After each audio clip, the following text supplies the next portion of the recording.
Hello students स्वागत है आप सभी का मेरे इस YouTube channel Dharmendra Verma mathematics में। स्टूडेंट्स आज हम शुरू करने जा रहे हैं अपना डिटरमिनेंट का लेक्चर नंबर 3। और आज इस लेक्चर के अंदर आज हम बताएंगे आपको कि किसी भी मैट्रिक्स में माइनर्स, कोफैक्टर्स, एडजॉइंट और इन्वर्स कैसे फाइंड किया जाता है और ये होते क्या चीज़ें हैं। इससे प्रीवियस टॉपिक्स के अंदर हम लोगों ने एक स्क्वायर मैट्रिक्स का डिटरमिनेंट फाइंड करना सीख लिया था और साथ साथ डिटरमिनेंट का यूज़ करते हुए हमने एरिया ऑफ ट्रायंगल निकालना सीखा था और साथ में हमने किसी भी लाइन की इक्वेशन निकालनी सीखी थी जो 2 पॉइंट से पास आउट होती है। इतना काम स्टूडेंट्स हमने लास्ट क्लास में सीख लिया था। आज की क्लास इम्पॉर्टेंट है क्योंकि ये जो हमारा माइनर्स, कोफैक्टर्स, एडजॉइंट और इन्वर्स है, इसके अंदर स्टूडेंट्स काफ़ी सारी प्रॉपर्टीज़ हैं जो आपको एग्जाम के अंदर 1 मार्क के क्वेश्चन में भी काम में आती हैं और 6 मार्क्स के क्वेश्चन में भी काम में आती हैं, क्योंकि ये इन्वर्स का जो कॉन्सेप्ट है बहुत इंपॉर्टेंट है। अच्छा, कई स्टूडेंट सोच रहे होंगे कि सर ये इन्वर्स ऑफ मैट्रिक्स तो सर हमने एक्सरसाइज 3.4 चैप्टर नंबर 3 में भी पढ़ा था। हाँ जी, ये वही इन्वर्स है, लेकिन वहाँ पर जो हमने इन्वर्स कैलकुलेट किया था, फाइंड किया था, वो इन्वर्स हमने फाइंड किया था एलिमेंट्री रो ऑपरेशन से। और यहाँ पर जो हम इन्वर्स फाइंड करेंगे वो फाइंड करेंगे एडजॉइंट के तरीके से। तो स्टूडेंट्स शुरू करते हैं माइनस से। तो चलिए मैं मान के चलता हूँ स्टूडेंट्स, मेरे पास एक मैट्रिक्स है। Suppose that let A be a square matrix A11, A12, A21 and 2 A22। तो स्टूडेंट्स ये जो अंदर मैंने लिखा है ये 2x2 के एक स्क्वायर मैट्रिक्स ले लिया हमने। ये A11, A12, A21, A22 ये तो एलिमेंट्स हैं। ये क्या है? एलिमेंट्स। तो अगर मैं इसके एलिमेंट्स की बात करूं तो हम एलिमेंट्स को रिप्रेजेंट करते हैं AIJ से। ये आप लोग जानते हैं एलिमेंट्स किससे रिप्रेजेंट होता है? AIJ से, जानते हैं आप लोग। अब इसी तरह से स्टूडेंट्स अब मैं बात कर रहा हूँ नंबर 1 माइनर्स की। ये माइनर्स क्या होते हैं? माइनर्स ऑफ मैट्रिक्स ए, जिसको हम रिप्रेजेंट करेंगे MIJ से। तो इससे आपको एक बात तो क्लियर हो गई, अगर एलिमेंट स्मॉल AIJ से रिप्रेजेंट होता है और माइनर MIJ से रिप्रेजेंट करता है तो IJ रो कॉलम तो सेम है। तो इसका मतलब जितने एलिमेंट्स होंगे उतने ही माइनर्स होंगे और उतने ही कोफैक्टर्स होंगे। It means number of elements जो होंगे, जितने नंबर ऑफ एलिमेंट्स हैं उतने ही नंबर ऑफ माइनर्स आएंगे और उतने ही नंबर ऑफ कोफैक्टर्स आएंगे। लेकिन ये होता क्या है, भी इसे डिस्कस करते हैं। सेकंड केस है स्टूडेंट मेरे पास cofactors of a matrix A. इसको रिप्रेजेंट करते हैं स्टूडेंट्स हम CIJ से, और आप चाहें तो इसे कैपिटल AIJ से भी रिप्रेजेंट कर सकते हैं। अच्छा, यहाँ पे बच्चे कैपिटल A का क्या मतलब है? ये जो मैट्रिक्स है स्टूडेंट से capital A, capital B, capital C किसी से भी रिप्रेजेंट की जा सकती है मैट्रिक्स। तो मैट्रिक्स को आप जिस भी तरीके से रिप्रेजेंट करते हो, कोफैक्टर के अंदर आपको वही सिंबल यूज कर लेना है। Suppose that matrix capital A है तो capital AIJ, matrix capital B है तो कोफैक्टर का कैपिटल BIJ, और बेसिकली कोफैक्टर है तो हम इसे C से ही डिनोट करें तो ज़्यादा बेटर है। और जो कोफैक्टर होता है स्टूडेंट, ये कैसे निकलता है? -1 raise to the power I + J into में MIJ। सर जी ये क्या लिख दिया आपने? अच्छा, इसे बताते हैं। स्टूडेंट्स याद कीजिए, जब हमने डिटरमिनेंट सॉल्व करना सीखा था तो मैंने आपको बताया था डिटरमिनेंट के अंदर 3/3 में एक्सपेंशन के केस में कि ऐसे सभी पॉइंट्स, ऐसे सभी एलिमेंट्स जहाँ पर I + J का सम ऑड होता है वहाँ पर हम साइन चेंज करते हैं। बस ये वही टेक्निक है। ये -1 की पावर I + J। अब गौर से देखिए, अगर I + J इवन होगा तो ये पॉजिटिव हो जाएगा। जैसे -1 की पावर 2, -1 की पावर 4, -1 की पावर 6, -1 की पावर 8, ये सब इवन है तो ये सबकी सब वैल्यू पॉजिटिव हो जाएंगी। बट अगर I + J ऑड रहेगा तो देखिए नेगेटिव आएगा। जैसे -1 की पावर 3 तो नेगेटिव -1 आएगा, अगर -1 की पावर 5 तब भी माइनस का आएगा। तो ये उसी टेक्निक पर है। तो इससे हमें एक बात समझ में आती है कि कोफैक्टर और माइनर्स की न्यूमेरिकल वैल्यू सेम रहेगी। ढंग से सुनना जो मैं बात बोल रहा हूँ, कोफैक्टर और माइनर्स की न्यूमेरिकल वैल्यू बिल्कुल सेम रहेगी। केवल जहां पर I और J का सम ऑड आएगा, केवल वही उनके साइन चेंज हो जाएंगे। उन्हीं सभी कोफैक्टर्स के साइन क्या होंगे? चेंज हो जाएंगे। चलिए शुरू करते हैं स्टूडेंट्स। एक मैं मैट्रिक्स लिख रहा हूँ, उसमें मैं माइनर्स निकाल रहा हूँ। माइनर का मतलब होता है कि जो रो और कॉलम रिप्रेजेंट हो रहे हैं उनको छोड़ के सब लिख देना। जो रो और कॉलम रिप्रेजेंट हो रहे हैं, फिर सुन लीजिए कि जो भी रो कॉलम रिप्रेजेंट हो रहे हैं उनको डिलीट कर दो, उनको एलिमिनेट कर दो और जो बच गया उसको लिख दो। सर जी कैसे? सपोज दैट मेरे पास स्टूडेंट्स एक मैट्रिक्स है 3 -1 4 5। देखिए 2/2 से शुरू कर रहा हूँ, ईजी है, आपको आराम से समझ में आ जाएगा। आपसे इसमें कहा गया कि इसके अंदर सबसे पहले आप फाइंड करिए डिटरमिनेंट ए, सबसे पहला काम आपको ये बोला। फिर आपसे कहा गया फिर फाइंड करिए आप माइनर्स ऑफ ए।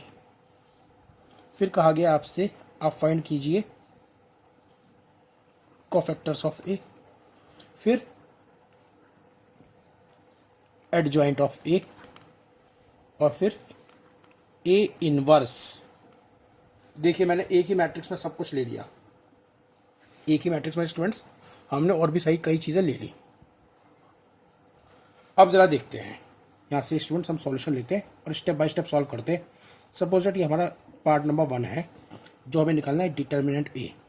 तो मैंने आपको पहले बताया था कि डिटर्मिनेंट हम हमेशा स्क्वायर मैट्रिक्स से फाइंड कर सकते हैं, और ये स्क्वायर मैट्रिक्स है। तो पहले नोटेशन चेंज करेंगे डिटर्मिनेंट निकालने से पहले। हमने नोटेशन चेंज किया 3 4 -1 5। देखिए ये डिटर्मिनेंट का नोटेशन था, हमने किस में ले आया, सॉरी ये मैट्रिक्स का नोटेशन था, हम किस में ले आए, डिटर्मिनेंट में ले आए। अब हम सॉल्व करेंगे। 3 5 ज़ा 15, 4 1 ज़ा 4, माइनस का 4 बट बीच में माइनस आता है तो +4, ये 19 आ गया। तो पहला केस तो हमने कवर कर लिया, जो कि क्या था, डिटरमिनेंट ऑफ ए। अब स्टूडेंट सेकंड केस में हमें फाइंड करना है माइनर्स ऑफ ए। अब देखिए माइनर्स, मैंने बताया था जितने एलिमेंट्स होंगे उतने ही माइनर्स आएंगे, उतने ही कोफैक्टर्स आएंगे। तो जरा देखिए एलिमेंट्स कितने थे हमारे पास, 1 2 3 4। तो एलिमेंट्स भी, तो माइनर भी 4 आएंगे। अच्छा एलिमेंट्स की वैल्यू बात करें तो A11 A12 A21 A22, तो माइनर भी इसी तरह से आएंगे स्टूडेंट। देखिए M11 M12 M21 और M22, these are the minors, these are the minors. ढंग से देखें सभी स्टूडेंट। तो जब हम M11 की बात करते हैं तो मैंने क्या बताया था, जो रो और कॉलम रिप्रेजेंट हो करेगा उसको हम डिलीट कर देना है। तो 1 1 का फर्स्ट रो फर्स्ट कॉलम को आप छोड़ दो। तो अगर आप देखेंगे फर्स्ट रो फर्स्ट कॉलम को छोड़ देंगे तो आपको मिलेगा 5, वो आप यहाँ लिख दीजिए। फिर कहता है फर्स्ट रो सेकंड कॉलम, आप फर्स्ट रो सेकंड कॉलम को छोड़ दीजिए, आपको मिलेगा 4, यहाँ लिख दीजिए। फिर कहता है second row first column, second row first column, second row first column छोड़ देंगे आपको मिलेगा -1। Second row second column, second row second column, second row second column, आपको मिलेगा 3। तो स्टूडेंट्स ये क्या हो गए, ये हो गए माइनर्स, ये क्या हो गए माइनर्स। क्लियर हुआ। नंबर 3,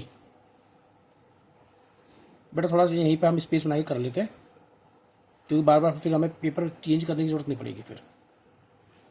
नंबर 3 हम ले रहे कोफैक्टर्स।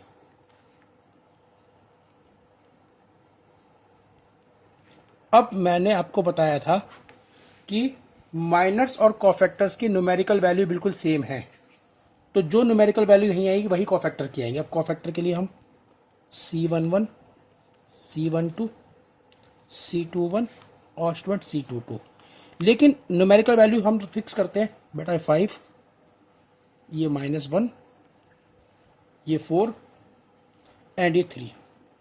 अब सर अगर आपने सेम रख दिया फिर ये माइनर कोफैक्टर में क्या अंतर रह गया, अब आप देखिए फर्क। कोफैक्टर माइनर की न्यूमेरिकल वैल्यू सेम है, लेकिन साथ में जो मल्टीप्लिकेशन है वो है -1 की पावर i + j।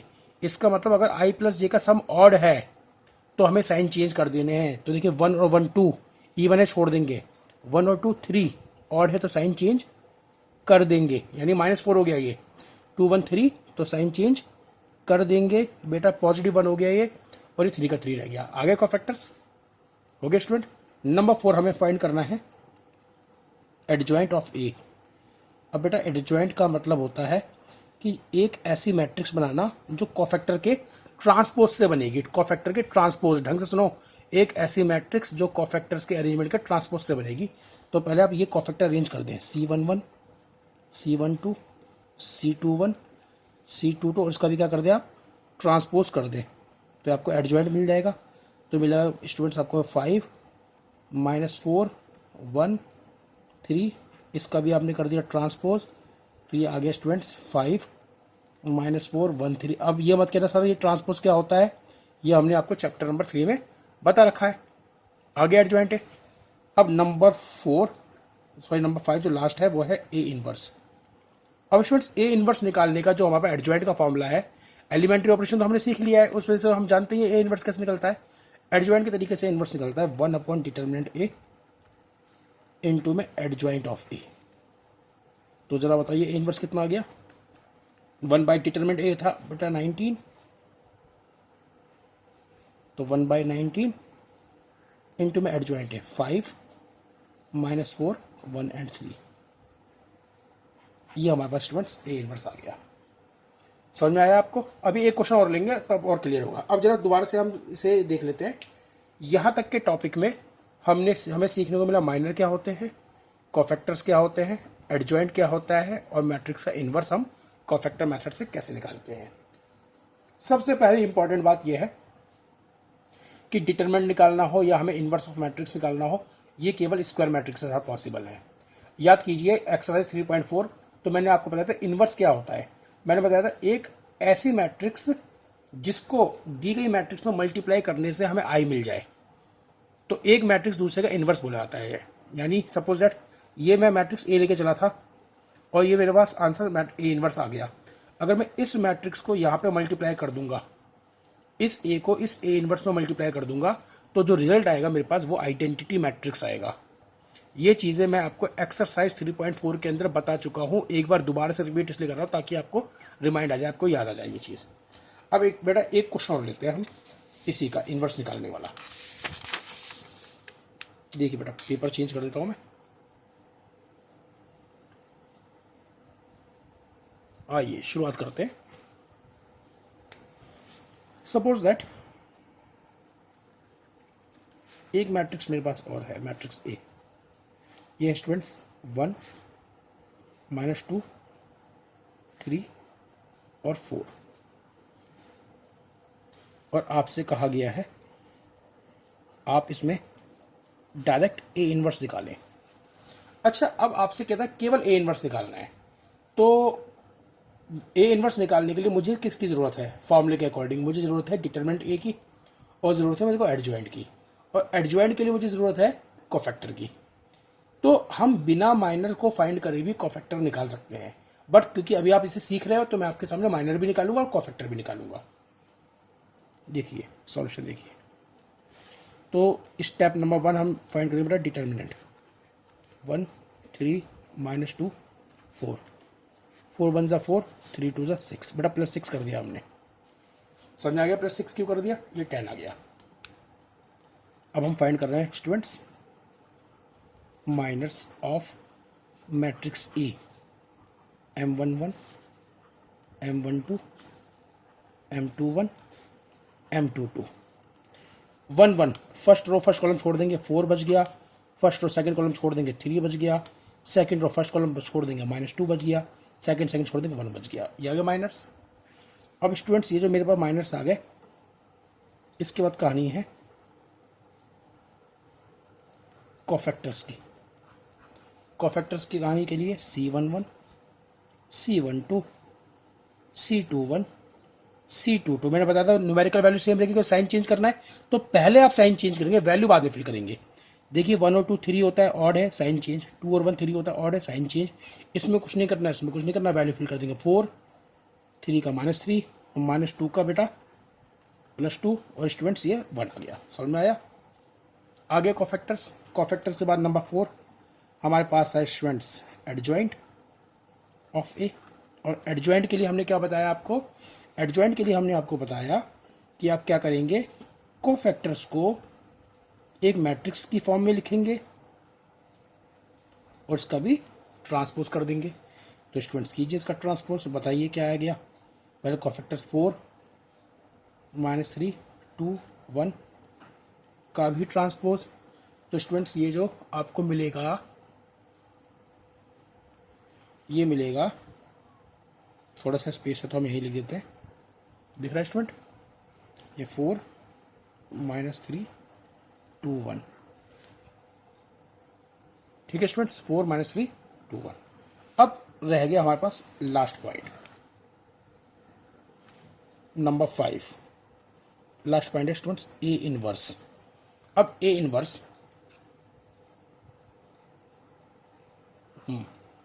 तो देखिए अब ए इनवर्स हम कैसे फाइंड करेंगे। इसमें ए इनवर्स का फॉर्मूला है 1 अपॉन डिटर्मिनेंट ए इनटू में एडजॉइंट ऑफ ए, तो 1 अपॉन डिटरमिनेंट ए बटा 10 और एडजॉइंट ए हमारे पास आ गया 4 -3 2 एंड 1। यहाँ तक हमारे पास इन्वर्स तक का आंसर आ गया। कुछ चीज़ें इंपॉर्टेंट है जो अब मैं आपको बता दूँ। चलिए एक काम करते हैं, हम कुछ यहाँ पे रिजल्ट्स ऑब्टेन करने की कोशिश करते हैं।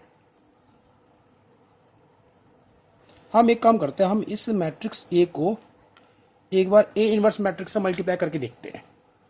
वैसे वर्षा आप उल्टा भी कर सकते हैं, ए इनवर्स इंटू में ए, क्योंकि रिजल्ट जब आ आता है तो इसमें फर्क नहीं पड़ता कि ए इंटू ए इनवर्स को या ए इनवर्स इंटू ए वो सेम आता है। जरा देखिए ए क्या है, 1 3 -2 4 मल्टीप्लाई बाई दिस मैट्रिक्स 1/10 4 -3 2 1। तो बेटा इस 1/10 को बिल्कुल बाहर कर देंगे, इस तरह से अलग से लिख देंगे बिल्कुल।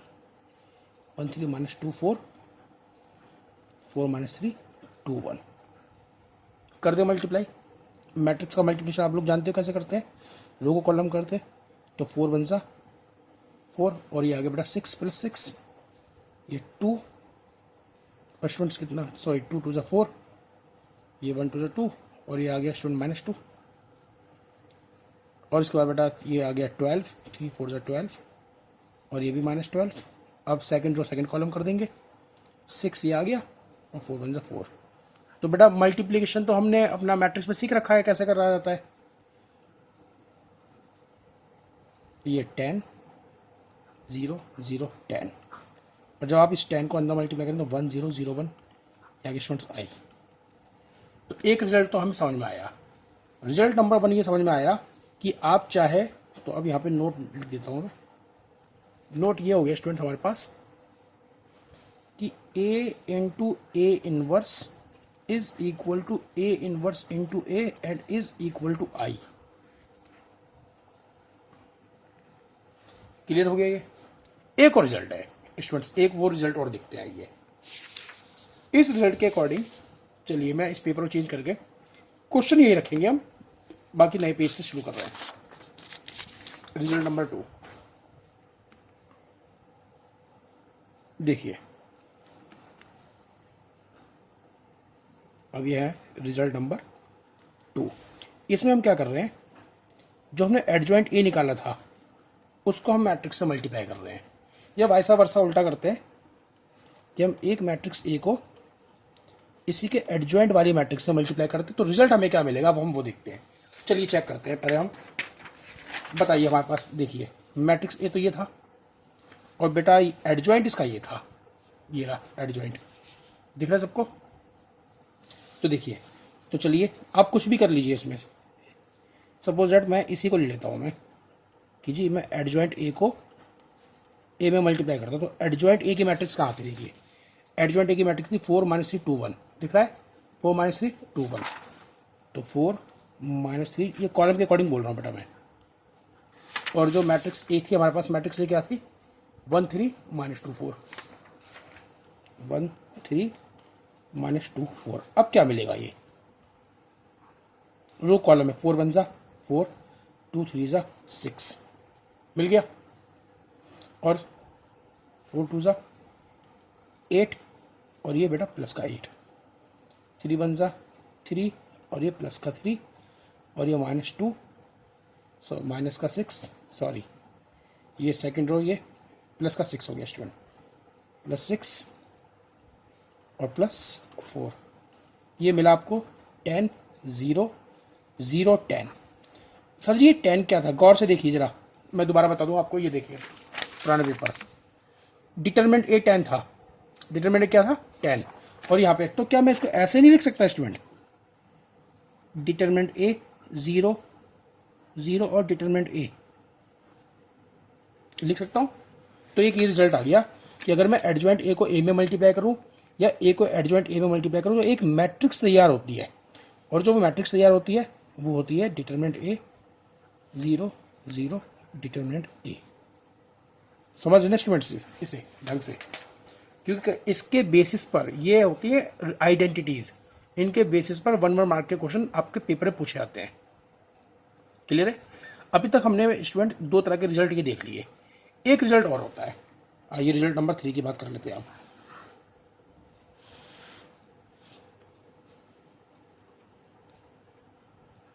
अब हमारे पास रिजल्ट नंबर 3। तो जरा देखिए, जरा इस रिजल्ट नंबर 3 के अकॉर्डिंग हम रिलेशन निकालना है डिटरमिनेंट ए में। अभी जो हमने जो क्वेश्चन सॉल्व किया है इसी को लिखते हैं। देखिए वापस मैं बार बार इस पेज को आपको दिखा रहा हूँ। आप देखिए, हमने जो मैट्रिक्स ली थी, हमने उस मैट्रिक्स से डिटरमिनेंट ए निकाला, कितना था 10। चलिए मैं दोबारा से लिख लेता हूँ।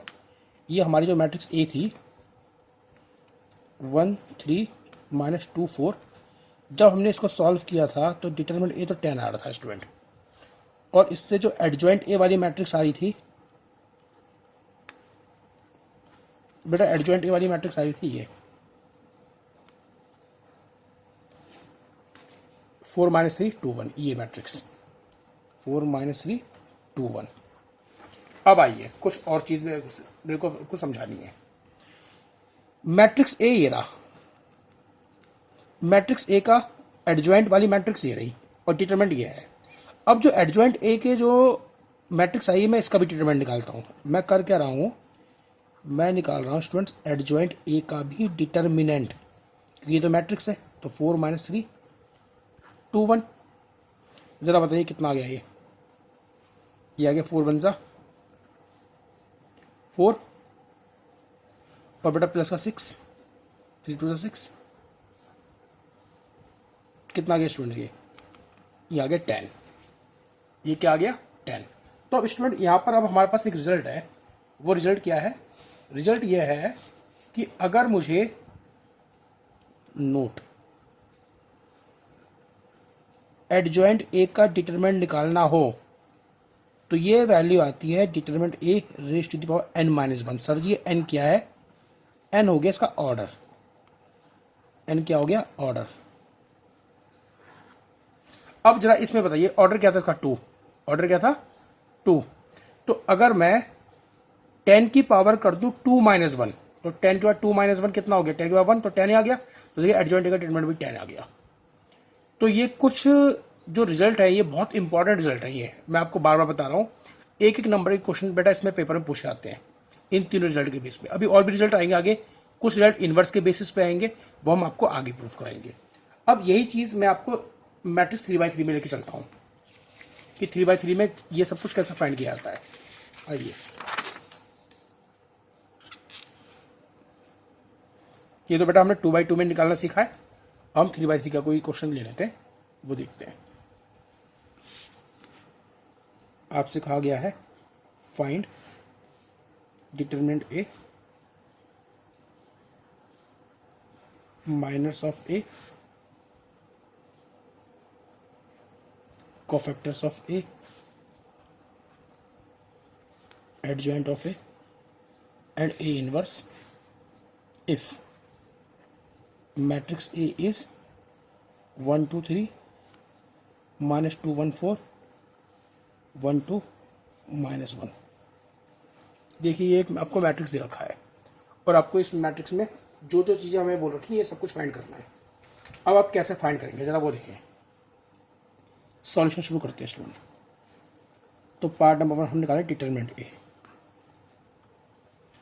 1 2 3 -2 1 4 1 2 1। सॉल्व करें। अब देखिए 3/3 का डिटरमिनेंट मैंने आपको बताया कैसे सॉल्व करते हैं। इसे आप स्प्लिट करेंगे या तो मतलब इसे एक्सपेंड करेंगे आप या तो रो के अकॉर्डिंग या कॉलम के अकॉर्डिंग। चलिए अगर हम इसे R1 से करते हैं तो मैंने बताया R1 में किसका साइन चेंज करते हैं, मिडिल का। क्यों करते हैं वो सब बता रखा है मैंने आपको। अब जरा करते हैं। देखिए 1 बेटा ये खत्म हो गया, फर्स्ट रो फर्स्ट कॉलम खत्म। इसे डायरेक्ट सॉल्व कर रहा हूँ स्टूडेंट। 1 1 1 4 2 8 हो गया। सेकंड साइन चेंज कर दो बेटा +2। ये कैंसिल ये कैंसिल, रो कॉलम 2 1 2 3 2 6, फिर बेटा प्लस का 1। ये कैंसिल 4 2 8 और 3 1 3 -3 आ गई। क्लियर है बात। अब इसको देखते हैं बेटा। ये तो आ गया -7 -4 2 8 और स्टूडेंट ये आ गया 5 1 5 +5 तो -15 +5 -10। ये डिटरमिनेंट की वैल्यू आ गई। अब हमें किसकी वैल्यू निकालनी है, अब हमें निकालनी है माइनस की वैल्यू नंबर 2। अब देखिए माइनर कैसे निकल के आएंगे। माइनस ऑफ ए, जितने एलिमेंट उतने ही माइनस, क्योंकि एलिमेंट 9 है यहाँ पर, 3 3 3 9 एलिमेंट है। तो देखिए M11 M12 M13 M21 M22 M23 M31 M32 और M33। बेटा कैलकुलेशन में मिस्टेक नहीं होनी चाहिए, मैं बार बार बता रहा हूँ। अगर आपको जल्दी कैलकुलेशन नहीं आती तो आप धीरे धीरे लिख के 2x2 की अलग डिटरमिनेंट बना के भी सॉल्व कर सकते हैं, बट मैं आपके सामने डायरेक्ट करके बता रहा हूँ, बस आप ढंग से देखना। 1 1 फर्स्ट रो फर्स्ट कॉलम छोड़ दो बेटा, फर्स्ट रो फर्स्ट कॉलम छोड़ोगे तो ये बचेगा इतना, यानी 1 4 2 1, ये बच रहा है 1 4 2 1। सॉल्व करेंगे 1 1 जा 1, 4 4 2 जा 8, 1 -8 यानी -7। क्लियर है कैसे करा बेटा? First row second column, first row second column, first row second column, 2 1 जा 2, फर्स्ट रो सेकंड कॉलम 2 1 जा 2, 3 2 जा 6 -6, ये बेटा -4। कितना आ गया? -4। 1 3, first row third column, first row third column 2 4 जा 8 -3 5। सेकंड रो फर्स्ट कॉलम, बहुत ढंग से, this is the second row, second row delete करो, फर्स्ट कॉलम डिलीट करो, तो बच गया -2 4 1 1, तो -2 और बेटा 4, तो -2 4 बीच में माइनस आएगा तो -6। फिर देख लीजिए second row first column -2 -4, second row second column, second row इधर देखिए M22, सेकंड रो हटा दीजिए लिस्ट से, सेकंड कॉलम हटा दीजिए। आप अलग से दोबारा लिख सकते देख सकते हैं, प्रैक्टिस करोगे तब आपकी स्पीड बढ़ेगी इसमें। सेकंड रो सेकंड कॉलम, 1 1 जा 1 और 3 1 जा 3, बेटा -2 हो गया। Second row second column, second row second column, 1 1 जा 1 3 1 जा 3, सेकंड रो थर्ड कॉलम ये M23, second row third column, ये खत्म ये खत्म, 4 1 जा 4, बेटा +6 हो जाएगा। 4 +6 क्यों हो गया? क्योंकि -6 बीच में माइनस आएगा, ये 10 आ गया। 3 1, third row first column, third row first column, -4 -1, -4 -1 -5 आ गया। 3 2 3 2, 2 1 जा 2 2 1 जा 2, 2 -2, बेटा ये 0 आ गया। फिर दोबारा देख लीजिए 3 2 2 -2, 3 3 3 3 1 और बेटा +4 हो गया, +4, 1 +4 या 5 आ गया, ये क्या आ गया? 5 आ गया माइनर्स। अब बेटा अगर माइनर्स आ गए तो कोफैक्टर्स भी आ गए, क्योंकि माइनर और कोफैक्टर की जो न्यूमेरिकल वैल्यू है वो तो सेम ही है, केवल किसका फर्क होगा? साइन का। अब जरा देखिए, मैं इसको पेपर को थोड़ा सा ऊपर कर रहा हूं बेटा, ताकि आप स्पेस बन जाए और आप इसे समझ सके। देखिए नंबर 3 यही ले रहे हैं बेटा हम, कोफैक्टर्स। अब एक cofactors of A, C11 C12 C13 C21 C22 C23 C31 C32 C33। अब देखिए वैल्यू तो वही माइनर वाली फिल होंगी, लेकिन साइन चेंज करेंगे अब किसके? जो ऑड है, आई और जे का सम जिनका ऑड है। देखिए 1 और 1 2 कुछ नहीं करेगा, इवन है, 1 2 3 माइनस माइनस माइनस माइनस, समझ में आया कैसे साइन चेंज कर दिए? यहाँ पर 1 2 का 2 1 2 3 3 2 के, बाकी वैल्यू फिल कर देंगे सेम। देखिए -7 था, -7, -4 था जो कि क्या बन गया? जो बन गया +4, बेटा 5 का 5, यानी जो माइनर वही कोफैक्टर की वैल्यू आ गई। -6 था तो अब ये क्या बन गया बेटा? +6, 2 2 में -2 आ गया और ये 10, फिर -5 0 और बेटा 5। समझ में आ गई बात? ये हुए कोफैक्टर्स, ये क्या हुए? कोफैक्टर्स। अब हमें निकालना है एडजॉइंट। देखिए यही साइड में कर देते हैं इसे थोड़ा सा। अब नंबर 4 ले रहे बेटा, एडजॉइंट। अब एडजॉइंट ऑफ ए के लिए मैंने क्या बताया था? मैंने आपको बताया था कि जो भी कोफैक्टर से आप उसे अरेंज करें, ट्रांसपोज कर दो। तो देखिए कोफैक्टर कौन सा है, -7, 6, -5, 4, -2, 0 और स्टूडेंट्स 5, -10 और 5, इसका भी कर देंगे आप ट्रांसपोज। समझ में आ रहा है? तो अब देखिए आपको क्या मिलेगा, ये मिलेगा -7, 4, 5 कर दे ट्रांसपोज, 6, -2, -10, -5, 0 और 5। क्लियर हो गया स्टूडेंट? ये हो गया ट्रांसपोज, एडजॉइंट आ गया। अब एडजॉइंट के बाद नंबर 5 और फाइनल वैल्यू है ए इनवर्स। तो ए इनवर्स का फॉर्मूला 1/डिटर्मिनेंट ए इनटू में एडजॉइंट ऑफ ए। तो 1/डिटर्मिनेंट था मेरे पास -10 और जो एडजॉइंट आ गया -7, 4, 5, 6, -2, -10, -5, 0 और 5। बात क्लियर हो रही है स्टूडेंट? तो स्टूडेंट यहां तक हमने सीख लिया है 2x2 मैट्रिक्स के अंदर और 3x3 मैट्रिक्स के अंदर डिटर्मिनेंट, माइनर्स, कोफैक्टर्स, एडजॉइंट और इनवर्स कैसे निकालते हैं। इसके अलावा हमने दो छोटी छोटी प्रॉपर्टी सीखी है। वो प्रॉपर्टी किससे रिलेटेड है? वो प्रॉपर्टी है बेटा एडजॉइंट से रिलेटेड और इनवर्स से रिलेटेड।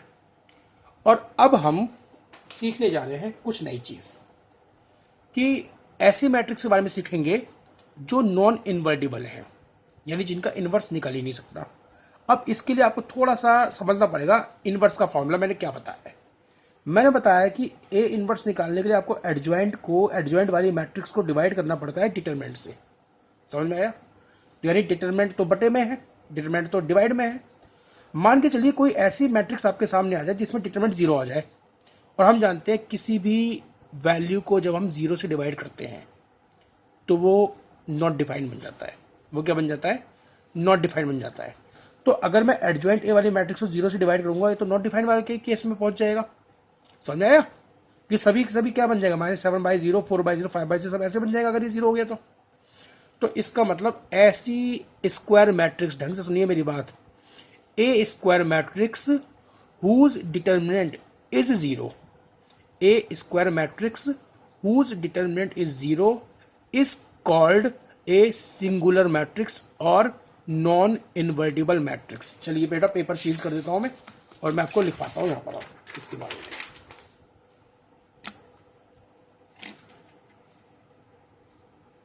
देखिए स्टूडेंट, तो अब हम लिख रहे हैं यहां पर क्या, किसके बारे में?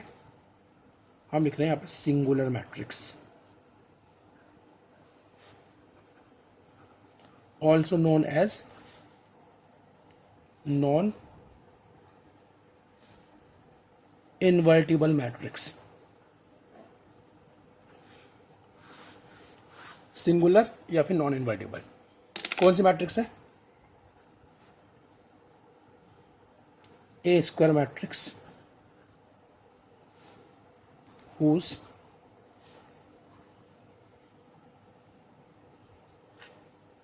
Determinant is 0। एक ऐसे स्क्वायर मैट्रिक्स जिसका डिटरमिनेंट क्या हो जाए? 0 हो जाए, उसको हम क्या पढ़ते हैं? सिंगुलर मैट्रिक्स पढ़ते हैं या नॉन इन्वर्टिबल मैट्रिक्स पढ़ते हैं। फॉर एग्जाम्पल सपोज मेरे पास एक मैट्रिक्स है स्टूडेंट्स 4, 6, 12 एंड 2 और आपसे कहता है इसका डिटरमिनेंट निकालो आप 4, 12, 2, 6। बताइए कितना है डिटरमिनेंट? 24 -24 आगे 0। एक मैट्रिक्स रखी थी आपने, इसका डिटरमिनेंट निकाला 0 आ गया, तो इसका मतलब यहाँ पर जो मैट्रिक्स ए है वो कैसी है? ए इज सिंगुलर। ए कैसी है? सिंगुलर मैट्रिक्स होगी, नॉन इन्वर्टिबल मैट्रिक्स होगी। इसके अलावा वन मोर एग्जांपल, सपोज एक मैट्रिक्स मेरे पास दे रखी स्टूडेंट्स 1, 2, 3, 5, 6, -2, 2, 4, 6। अब आपको चेक करना है कि सिंगुलर है कि नहीं। आप क्या चेक करेंगे? आप डायरेक्ट डिटरमिनेंट निकाल लें। अब देखिए डिटरमिनेंट के लिए मैं फिर से R1 से ही इसे एक्सपेंड कर रहा हूँ। चलिए 1 बेटा, ये खत्म, ये खत्म। देखिए ये कैंसिल, ये कैंसिल, 6 36 और बेटा -8 प्लस का 8 आ गया, फिर आ गया -2, ये कैंसिल, ये कैंसिल, 30 और बेटा कितना -4 आ गया, +4 बन जाएगा ये। फिर देखिए ये ख़त्म, 5 1 30 और बेटा प्लस का 4 और ये आ गया +3, कैंसिल कैंसिल बेटा 20 और -12। अब देखिए कितना आएगा, 44 तो बेटा ये आ गया, माइनस ये कितना आएगा बेटा 34, तो इतना बना 34 और को -2 से करेंगे तो कितना आएगा 68 और ये कितना आ गया स्टूडेंट बताइए, ये आएगा 8 8 से 24, 44 24 68 -68 आ गया बेटा 0। तो इसलिए ये भी कैसे मैट्रिक्स हो गई, ए इज ए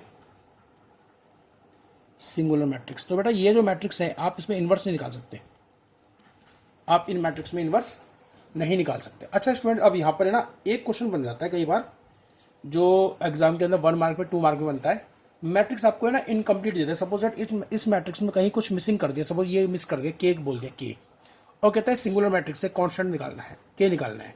आपको कुछ नहीं करना, बस केवल डिटरमिनेंट को 0 के बराबर रख देना है। यानी कैसे, चलिए एक क्वेश्चन में यहाँ पे लिख देता हूँ, आप इसको होमवर्क में आराम से कर सकते हैं। आपसे कहता है फाइंड के इफ मैट्रिक्स के 2 12 6 इज सिंगुलर। मुश्किल तो नहीं है, आप बस क्या रीजन लिखेंगे, आप लिखेंगे since matrix is singular matrix therefore determinant is equal to 0। आप इसका डिटरमिनेंट को 0 के बराबर रखें, के निकल जाएगा। समझ में आया? इस तरह के क्वेश्चन 2/2 में बन सकते हैं, 3/3 में बन सकते हैं। तो स्टूडेंट्स आज की इस क्लास में हम लोगों ने क्या सीखा, आज की इस क्लास के अंदर हम लोगों ने माइनर निकालने सीखे हैं, और कोफैक्टर और एडजॉइंट और इनवर्स, ये हमने 4 चीज़ें सीखी हैं। अब इससे जो अगला वीडियो हम लेंगे, इससे अगले लेक्चर जो लेंगे उसके अंदर मैं आपको डिटरमिनेंट की डेफिनेशन बताऊंगा कोफैक्टर और एलिमेंट के अकॉर्डिंग, और इसके साथ साथ कुछ नई चीज़ें बताऊंगा, और फिर हम फिनिश कर सकेंगे इससे अगली वीडियो में अपने एक्सरसाइज 4.4 और 4.5। ठीक है स्टूडेंट्स, तो आज का ये लेक्चर यहीं खत्म करते हैं।